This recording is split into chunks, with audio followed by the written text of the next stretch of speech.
Hey there, fashionistas and fashionistas.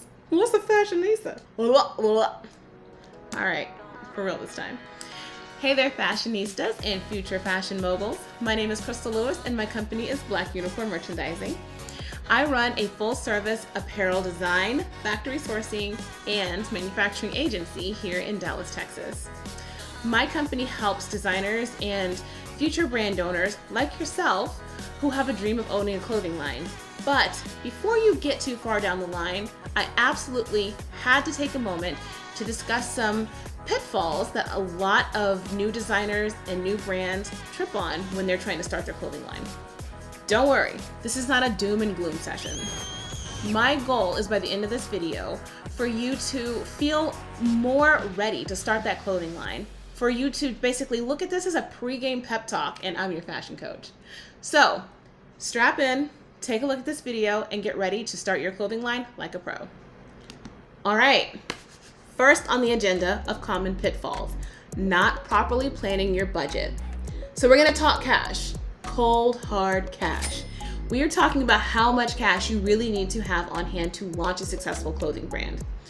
But today specifically, we're talking about the pitfalls that most designers and most new brand owners face when financially planning. So if you just dive headfirst into sampling and you don't really think out what kind of fabric you want, how you want the garment to be constructed, how you want it to be embellished, you're gonna get back a steaming pile of garbage. If that fabric you use is like so uncomfortable and cheap that maybe it could be the front runner of a scratchy sweater competition, your customers will not return. You will get bad word of mouth, and then what have we really accomplished? So make sure you take a moment before you even begin and really create a budget for successful sampling. All right, next up, let's talk market research. So, okay guys, I get it. You have ideas, they're coming out the walls, and maybe even your sketches are amazing, super artistic, everybody loves them. But newsflash, that passion ain't gonna pay your bills. So you've got to really know who's gonna buy your clothes and why. And guess what? Just guessing, just throwing things at the wall and seeing what sticks, that's not a strategy. That is a formula for failure. Dig into what your target customer really wants. Where does he or she live? Where do they hang out? Is it hot or cold? Do they have kids, or are they probably young and childless and living their best life and like going out on Friday nights and I'm sorry, I had a moment. Without this intel, you could end up with a collection that nobody buys. And trust me, that's a fashion fail you don't want to experience. Now let's talk about your brand identity. So your design might be totally fabulous. Your collection might be like something the world's never seen before. But at the end of the day, there are a million others out there in this game, and it is uber competitive. What is so special about your brand? Don't just start designing.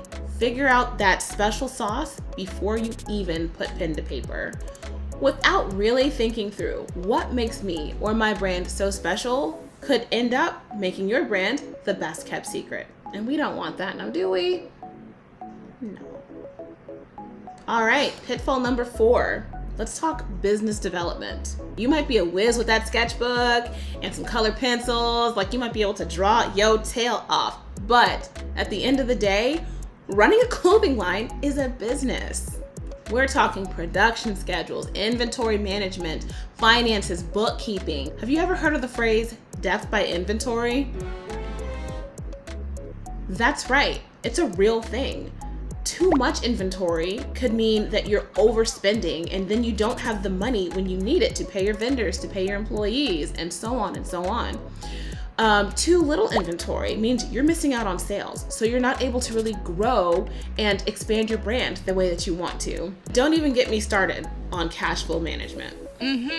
Keeping those finances in check is crucial to making sure your brand not just stays afloat, but is also successful. Last but not least, let's talk about failure. That's right, I said the F word. Say what? Here's the deal.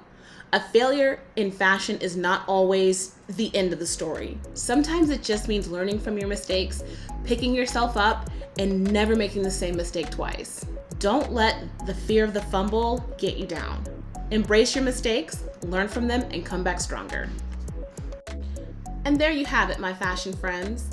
The most common pitfalls that new brand owners face when trying to start a clothing line. And more importantly, how to dodge them like a fashion ninja. Remember, starting a clothing line is a lot like walking a catwalk in stilettos. Yeah, it's challenging, but it's so rewarding when you get it right. Keep these strategies in mind when you're ready to start your clothing line. And if you feel like you need a little extra support, hit the link below so that you can schedule a consultation with me and my team at Black Unicorn Merchandising. Together, we can strategize how not to just start a clothing line, but build a brand that will thrive.